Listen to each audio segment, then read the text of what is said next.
Vamos começar agora a aula 4 desse módulo de venda de serviços ambientais. Nessa aula 4 a gente vai estudar proposta de prestação de serviço. Mas qual é o objetivo de uma proposta de prestação de serviço? A proposta de prestação de serviço ele tem o objetivo de você apresentar o escopo de uma proposta, apresentar todos os aspectos relacionados àquela proposta, com aquele escopo que a gente já aprendeu a identificar, daquele trabalho que você se propõe a elaborar para aquele seu potencial cliente. Então, subtende-se aqui que o seu público-alvo, as pessoas que estão interessadas em receber uma proposta, passou por todo aquele funil de prospecção que a gente estudou no treinamento LPCA, que a gente estudou, inclusive revisou no início desse módulo de vendas, e te solicitou uma proposta de prestação de serviço com todos os detalhes para elaborar um projeto ambiental específico ou para fazer um licenciamento ambiental específico dentro daquele caso hipotético. E nessa aula nós vamos estudar como deve ser feita a estrutura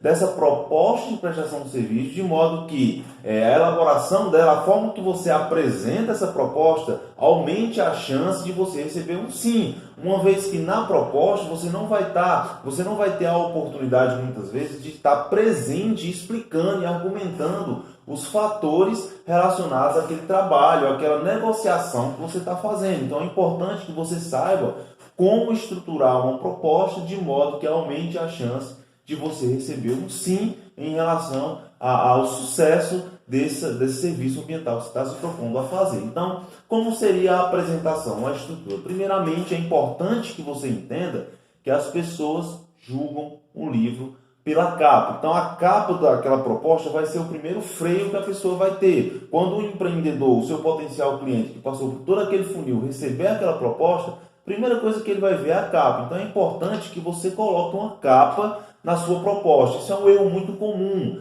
Muitos consultores, muitos empreendedores mandam propostas tão objetivas que nenhuma capa existe, nenhuma capa de primeira impressão existe. Vai logo no texto dizendo qual é a questão de investimento. Não é assim que você aumenta as chances de você receber um sim. É importante que você coloque uma capa, e no modelo da proposta que está aqui nesse treinamento para vocês, eu coloquei lá um modelo de capa que você pode alterar para fazer o seu modelo de capa de proposta. De modo que é importante que você saiba que uma proposta é importante que ela tenha uma capa apresentável, uma capa profissional, porque é o primeiro freio que seu potencial cliente vai ter, ok? Depois da capa é importante que tenha uma apresentação, mas preste atenção que isso é um erro muito comum.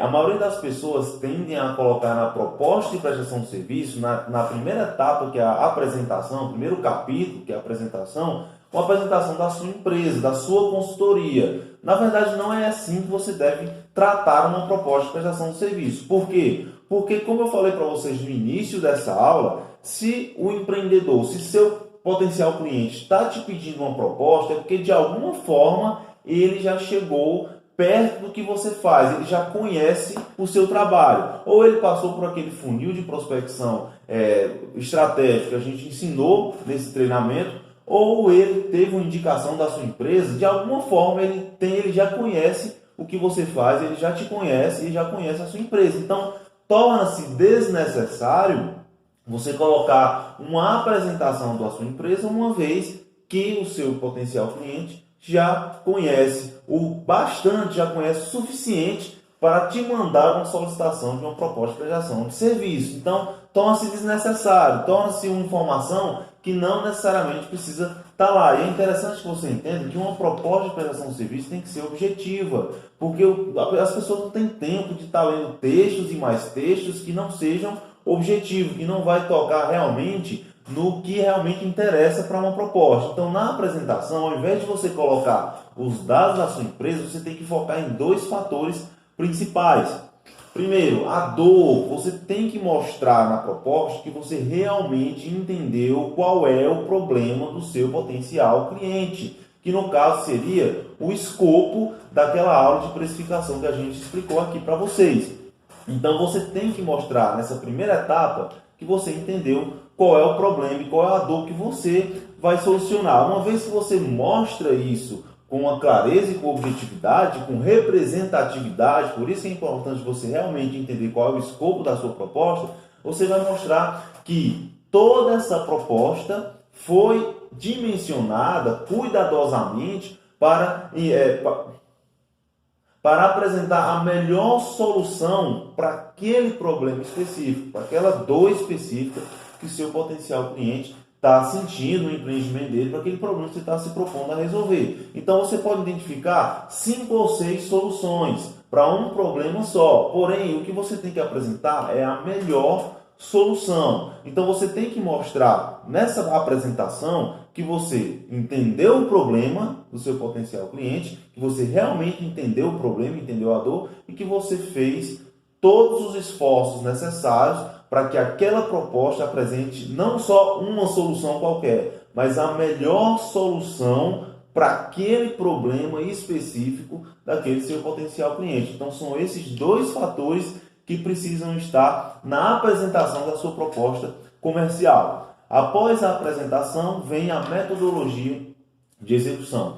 Como você vai fazer para atingir aquela melhor solução que você identificou lá no primeiro item, que é a apresentação. Qual é a metodologia de execução? Como é que você vai fazer? Quais são as etapas? Você tem que mostrar isso detalhadamente para o seu potencial cliente, porque você vai mostrar expertise, você vai mostrar autoridade que você realmente tem condições suficientes para resolver aquele problema. Então é importante que você faça uma descrição detalhada de todos os procedimentos, todas as atividades que você vai fazer, sempre mostrando que aquela metodologia é a melhor metodologia, é a melhor forma de execução para resolver aquela dor específica que você apresentou lá no início, no capítulo 1 de apresentação. Então você tem que estar sempre linkando no modelo de proposta, eu mostro isso para vocês, linkando com a melhor solução, para que ele veja realmente que você tem a melhor solução do mercado para resolver aquela dor específica. Depois da metodologia,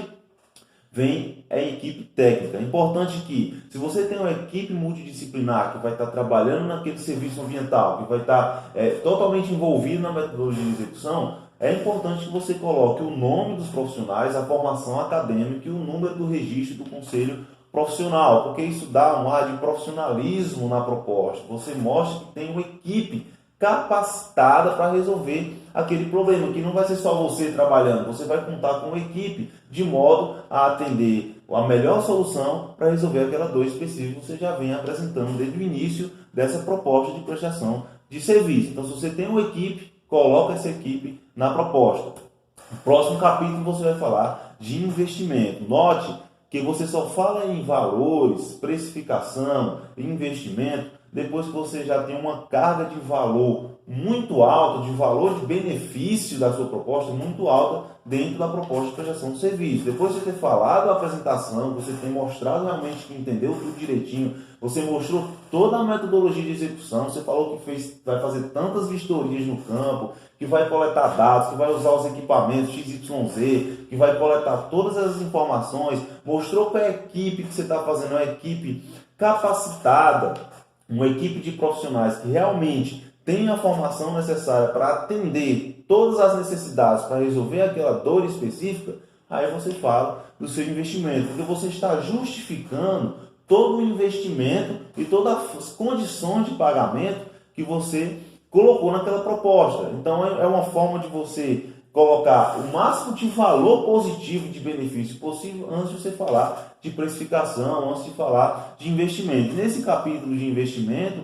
e condições de pagamento, você vai pegar aquela planilha de precificação que eu coloquei para vocês aqui, que eu expliquei como é que vocês conseguem utilizar aquela planilha, que é uma planilha modelo, e vai pegar aqueles quadros de despesa e vai colocar no investimento, e vai fazer uma descrição daquele investimento. E mais uma vez, eu ressalto, sempre colocando que aquela solução é a solução mais adequada para resolver aquele tipo de dor específico, mostrando que você se esforçou para que fosse a melhor solução, aquela solução fosse a melhor. E preço é um dos critérios que mostram que uma solução é melhor do que outra. Por exemplo, se eu tenho um problema que eu quero ir para Fortaleza, se o meu problema de ir para Fortaleza precisa ser resolvido no tempo mais rápido possível, uma das soluções seria pegar um avião. Porém, se eu não tenho um problema em passar 10 horas, 12 horas de viagem, a solução melhor seria de ônibus, porque o preço diminui. Então, para cada caso, existe uma solução melhor específica. Então, você tem que mostrar que você pensou em tudo. Você pensou em tudo isso para dimensionar a sua proposta. Depois você falar de investimento, depois você falar de condições de pagamento, você vai falar dos termos de uso. O que é esses termos de uso? É tudo que essa proposta não contempla. Por exemplo, se a sua proposta de prestação de serviço for elaborar um plano de recuperação de áreas degradadas, elaborar um PRAD é diferente de executar um PRAD. Então é importante que você deixe claro na sua proposta que a elaboração do PRAD, que é o escopo da proposta, não está incluindo as etapas de execução. Depois do PRAD ser aprovado pelo órgão ambiental, por exemplo, é que terá que ser novamente discutido uma proposta para ser executado o PRAD dentro dos conformes do que foi elaborado. Então é importante que você deixe bem claro o que a proposta contempla e o que a proposta não contempla, para evitar problemas com o seu potencial cliente e para aumentar as chances de uma comunicação assertiva. É importante também que depois do termo de uso você coloque cases de sucesso. O que são cases de sucesso? São casos onde você fez trabalhos semelhantes ao escopo dessa proposta, não é qualquer trabalho, que resultou em sucesso para um cliente seu. Você vai citar exemplos e provas que seu trabalho deu certo, mas é muito comum que, se você está começando agora no mercado de serviços ambientais, você não tem um case de sucesso. Se você não tem nenhum case de sucesso, você não precisa colocar. Porém, eu quero ressaltar isso aqui, porque se você já fez algum trabalho e se a proposta que você está fazendo tem semelhança com o trabalho que você fez que deu certo, é legal, é interessante que você coloque esses cases de sucesso, porque o seu potencial cliente vai ver provas de que seu trabalho deu certo em outras ocasiões. E isso vai aumentar as chances de uma tomada de decisão positiva em aceitar aquela proposta. E após case de sucesso, o último tópico são informações adicionais. Nessas informações adicionais, eu sempre coloco o prazo de validade daquela proposta. Porque você coloca um prazo de limite para ele te responder, para não ficar arde eterno, até porque a precificação muda com o tempo. Um valor que você cobrou hoje, por exemplo, para fazer um trabalho, daqui a 6 meses pode mudar. O aluguel de um equipamento pode aumentar de preço, o aluguel de um veículo pode aumentar de preço. Então é importante que você coloque um prazo de validade daquela proposta, tá? De modo a estabelecer um limite de tempo de resposta daquele potencial cliente. Então essa é a estrutura que sua proposta de prestação de serviço tem que ter, que é a estrutura que está no modelo de proposta que eu coloquei aqui de acesso para vocês, e se você seguir esse modelo, você vai ter um aumento significativo de chance de você receber um sim como resposta da sua proposta de prestação de serviços ambientais.